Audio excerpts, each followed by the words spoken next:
Horror कहानियां थी। भूल भुलैया। 15 साल बाद रोहन विलायत से पढ़कर अपने घर लौटता है और उसके दोस्त विपुल का फोन उसे आता है। ए दोस्त, तेरे बचपन का यार दूल्हा बनने वाला है और तुझे आना होगा। अरे भाई, ये भी बोलने वाली बात है क्या? मैं जरूर आऊंगा। अच्छा सुन, वो जो लाल कुटी है ना, जहाँ पर हम बचपन में खेला करते थे, बस उसी जगह से मैं अपनी नई जिंदगी शुरू करने वाला हूँ। रोहन के साथ साथ विपुल अपने बाकी सभी दोस्तों को कॉल करके आने के लिए कहता है। सभी दोस्त कोलकाता के काकुर काची पहुंच जाते हैं। लाल कोठी, हम आ रहे हैं। यूहू! अरे यार, बचपन में तो ये हमें बहुत ही एकदम पास में लगती थी, आज ये इतनी दूर क्यों लग रही है? अरे यार, इतने वक्त के बाद जो जा रहे हैं, फिर वही जगह और वही दोस्त। एक अरसे के बाद हम सब वापस मिल रहे हैं ना। अरे यार, रात को जाम भी चलेगा। सब कुछ चलेगा, मैं तो विदेशी लेकर आया हूँ। सभी लोग शादी के लिए लाल कोठी पहुंचते हैं। रोहन और पंकज भी बाकी सभी दोस्तों के साथ लाल कोठी पहुंच जाते हैं। हे दोस्त, मुझे बहुत खुशी है कि तुम सब आ गए यहाँ पर। कैसे नहीं आते? अरे अपने लंगोटिया यार की शादी है ना भाई। सभी हंसने लगते हैं और रोहन पंकज के साथ पूरी कोठी घूमने लगता है। वे पुरानी यादों को ताजा करने लगते हैं। अरे यार, कल तक इस जगह में कुछ भी नहीं था। हम यहाँ खेलने आते थे और आज देखो, इसे मैरिज हॉल बना दिया है। अरे हाँ, याद है भाई, उस समय सब कहते थे कि यहाँ पर एक चुड़ैल रहती है। अरे यार, वो तो इसलिए ताकि इस जगह को सस्ते में लेकर इसे मैरिज हॉल बना दिया जाए। कभी कोई चुड़ैल दिखी क्या तुम्हें? हाँ भाई, तुम्हारी बात में दम तो है यार। सफर से थककर सभी खा पीकर सो जाते हैं। रात को रोहन को कुछ आवाजें आने लगती है और रोहन नींद से उठ जाता है। ये किसी दरवाजे को पीटने की आवाज है क्या?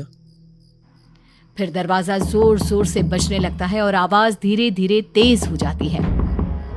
আমি মঞ্জলিকা, আমাকে কতদিন বেঁধে রাখবে?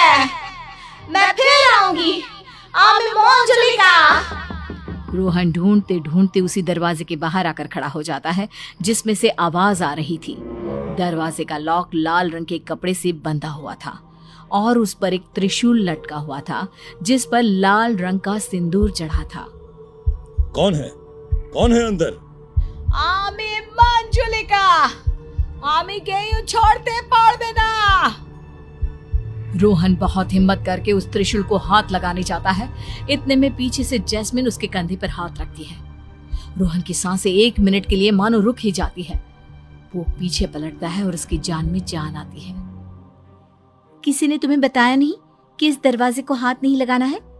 इसमें मंजुलिका चुड़ैल बंद है। क्या बकवास है ये? हाँ, पिछले 15 साल से वो यहीं बंद है। कितने तांत्रिकों ने अपनी पूरी शक्ति लगाकर इसे इस कमरे में बंद किया है। तुम खुद किसी चुड़ैल से कम हो क्या? चल मजाक मत कर, जाके सो जा। पता चला शादी में चुड़ैल तुझे ही उठाकर ले गई। जैस्मिन के सामने रोहन चला जाता है, लेकिन फिर उसे वही आवाज आने लगती है। আমি কেউ छोड़ते पारबे ना। আমি মঞ্জলিকা। रोहन के मन में कुछ कुछ होने लगता है और वो कमरे के पास फिर से चला जाता है। अंदर मंजुलिका जमीन पर हाथों के बल चल रही थी और अपने खूनी दांतों से हंसने लगती है। আমার থেকে এনিকা वक्त आ गेला। रोहन वो दरवाजा खोल देता है और मंजुलिका बाहर आ जाती है। अरे यहाँ पर तो कोई भी नहीं है। बेकार में ही इस कमरे को बंद करके रखा है। अगले दिन विपुल की मेहंदी का फंक्शन चल रहा होता है।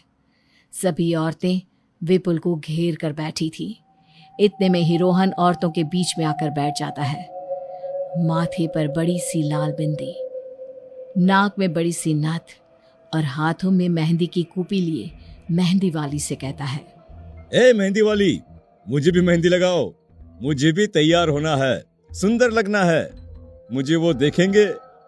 मेहंदी वाली रोहन का मजाक उड़ाती है और उस पर हंसने लगती है। ये किस तरह का कपड़ा पहन लिया है आपने, और ये नथ? ये सब सुनकर रोहन के अंदर बैठी मंजुलिका पागल हो जाती है और मेहंदी वाली का गला दबा देती है। आमी मंजुलिका, केयू के छोड़ते पाड़बे ना, सब मरेंगे मेरे विशंबर को छोड़कर, जिससे मैं कल शादी करूंगी। रोहन को इस तरह देखकर सब डर जाते हैं और मेहंदी वाली को छुड़वाने की कोशिश करने लगते हैं। एक अकेला रोहन सभी को धक्का दे देता है और मेहंदी वाली का दम घुटने लगता है और उसके कारण वो मर जाती है। रोहन अपने लंबे बालों के साथ घूमने लगता है और चीखने लगता है। सभी लोगों की हालत डर के कारण खराब हो जाती है। रोहन बेहोश हो जाता है। शादी का माहौल मातम में बदल जाता है। मंजुलिका कमरे से बाहर आ गई है और ये सब वही कर रही है। रोहन की शरीर का इस्तेमाल करके हमें कुछ करना होगा, नहीं तो विपुल की शादी नहीं होने देगी। विशंभर कल्कि को फोन करता है और उसे लाल कोठी बुलाता है। कल्कि के आते ही विशंभर उसे सब कुछ बता देता है।